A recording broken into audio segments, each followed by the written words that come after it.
Hey everyone, good to see you this afternoon. Dave Burns here with David Ragan at Front Row Motorsports. And we're here, of course, because Ragan had a great weekend.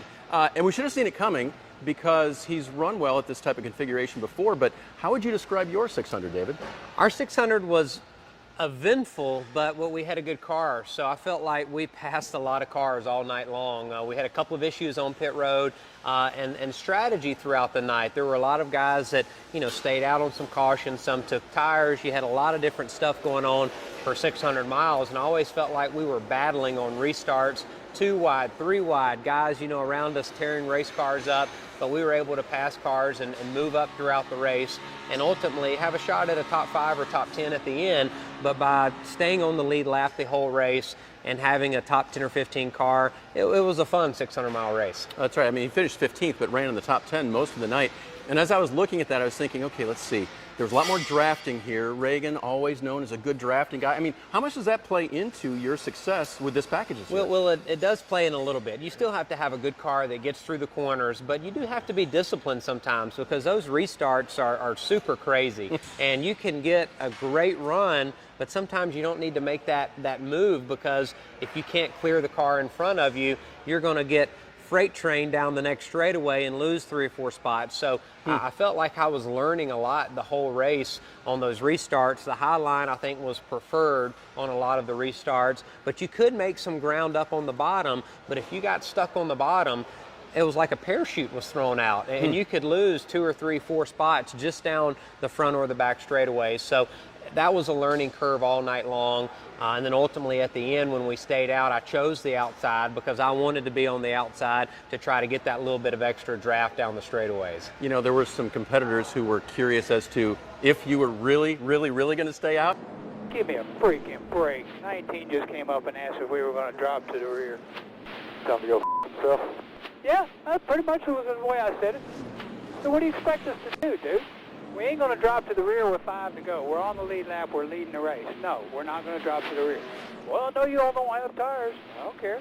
What was the discussion like there with you and your team?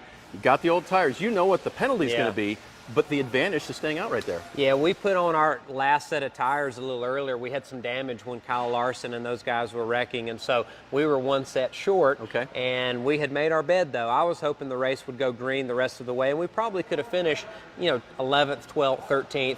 Caution comes out with 20 to go. I wanted 4 tires, but we didn't have 4 tires, and so I said, hey, let's stay out. And I was kind of surprised that a few other guys didn't take 2 or even stay out. Obviously, Newman took 2, so I knew at least we would have a good equal shot on that restart with 5 to go to try to get through the gears and at least have a chance going down the back straightaway. And we were able to hang on for a couple of laps, but once we stayed out, you just got to make the best of it. What is it like being that guy? You're at a disadvantage equipment-wise at that point. Yeah. What do you do? Yeah, you just got to make sure you don't make any dumb mistakes. You can't spin the tires. You can't miss a shift. And I knew with on old tires when we needed to get rolling, Kyle got a good start behind me. He was able to push me some getting into turn 1. And we were able to hold him off there for 1 lap, maybe 2 laps. But you're a sitting duck too because new tires did mean a lot. Yeah. The Goodyear tire combination this weekend at Charlotte, it was pretty soft for what we generally run at a 1.5 mile track. And so throughout the night when guys would stay out with 5 or 10 laps on their tires, I felt like they were at a little disadvantage. So it would have been nice to have 4 sticker tires, but we didn't. We just had to make the best with what we had.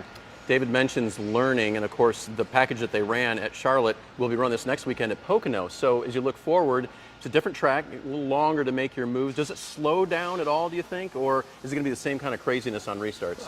It'll definitely be crazy on restarts, and you can see our Pocono car behind us, the ExploriaResorts.com Ford. We definitely learned a little bit from really the previous 10 or 12 races. I mean, every race we learned something.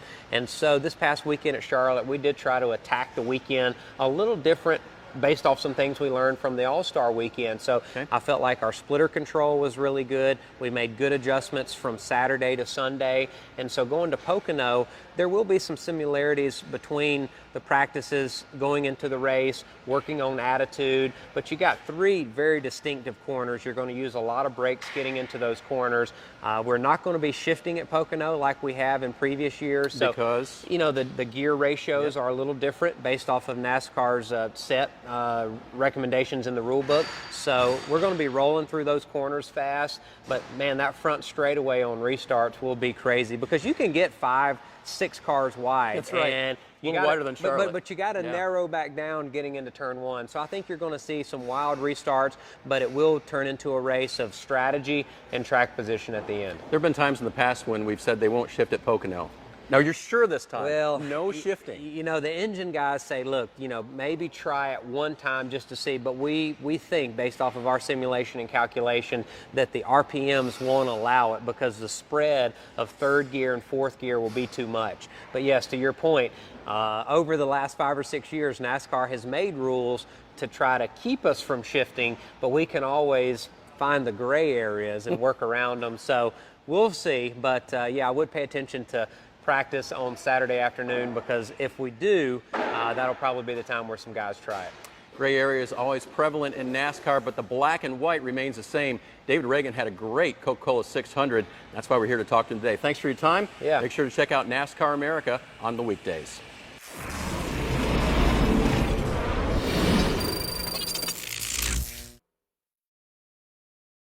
Hey Motorsports fans, thanks for watching. Make sure you hit subscribe before you go for all the latest news and highlights across motorsports.